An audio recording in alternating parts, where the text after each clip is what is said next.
সিঙ্গারা, চানাচুর, মুড়ি, কাঁচা লঙ্কা, আম তেল বাঙালিদের কাছে এর সব কিছু এখন একটা ইমোশন। তাই আজ আমি তোমাদের সাথে শেয়ার করব একদম দোকানের মতো পারফেক্ট সিঙ্গারা রেসিপি আর সিঙ্গারার তরকারি রেসিপিও শেয়ার করব। অনেকেরই কমপ্লেন থাকে যে সিঙ্গারার কোটিংটা বাড়িতে দোকানের মতো মুচমুচে বানাতে সবাই পারলেও তরকারিটার টেস্ট কিছুতেই দোকানের মতো হয় না। তাই আজ এই দুটো রেসিপি আমি এই ভিডিওতে শেয়ার করব। তাই ভিডিওটা প্লিজ প্রথম থেকে শেষ পর্যন্ত দেখার অনুরোধ রইল।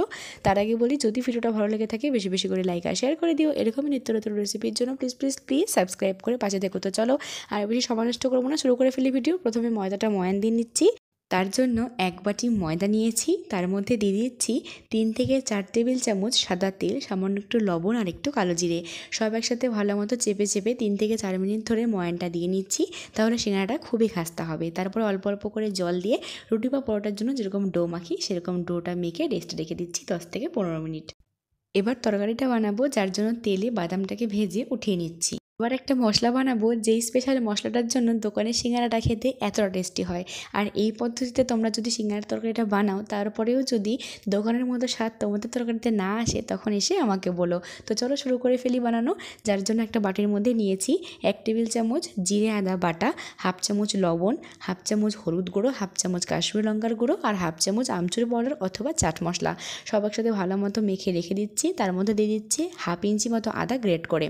আদাটা তোমরা কিন্তু আমার মতো দুবারই ইউজ করবে, তাহলেই কিন্তু দোকানের মতো সিঙ্গারার তরকারির স্বাদ তোমার বানানো তরকারিতেও আসবে। তো এবার যেই তেলে আমি বাদামটাকে ভেজে উঠিয়ে নিলাম, সেই তেলেই এই মশলাটা দিয়ে মশলা থেকে যখন তেল ছেড়ে আসবে, তার মধ্যে দিয়ে দিচ্ছি কাঁচা লঙ্কা কুচি, সেদ্ধ করা আলু, সামান্য একটু লবণ আর একটু ভাজা মশলা। ভাজা মশলার মধ্যে ছিল জিরে, ধনে, শুকনো লঙ্কা, মৌরি শুকনো খোলায় ভেজে গুঁড়ো করা। সব একসাথে দিয়ে ভালো মতো নেড়ে চেড়ে আলুটা যখন একদম মাখো মাখো হয়ে যাবে, তার মধ্যে দিয়ে দিচ্ছি আগের থেকে লবণ দিয়ে সেদ্ধ করে রাখা মটর আর একটু বাদাম। সব একসাথে ভালো মতো মিক্স করে নিলেই আমাদের সিঙ্গারার তরকারি কিন্তু একদম রেডি। একবার এই পদ্ধতিতে তরকারিটা বানিয়ে অবশ্যই খেয়ে দেখো।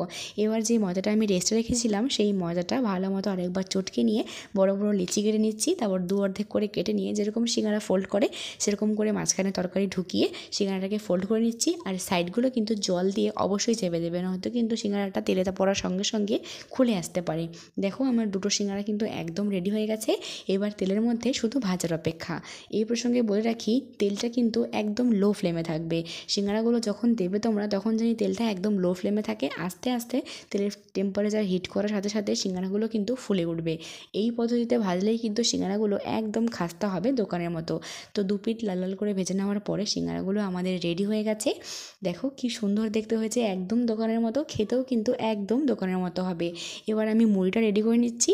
মুড়ির মধ্যে দিয়ে দিচ্ছি সামান্য একটু আম তেল। এটা আমার বাড়ির বানানো, রেসিপিটাও কিন্তু অলরেডি চ্যানেলে দেওয়া আছে। তার উপর একটু চানাচুর দিয়ে দিচ্ছি আর একটু কাঁচা লঙ্কা দিয়ে দিচ্ছি, ব্যাস আর কি চাই।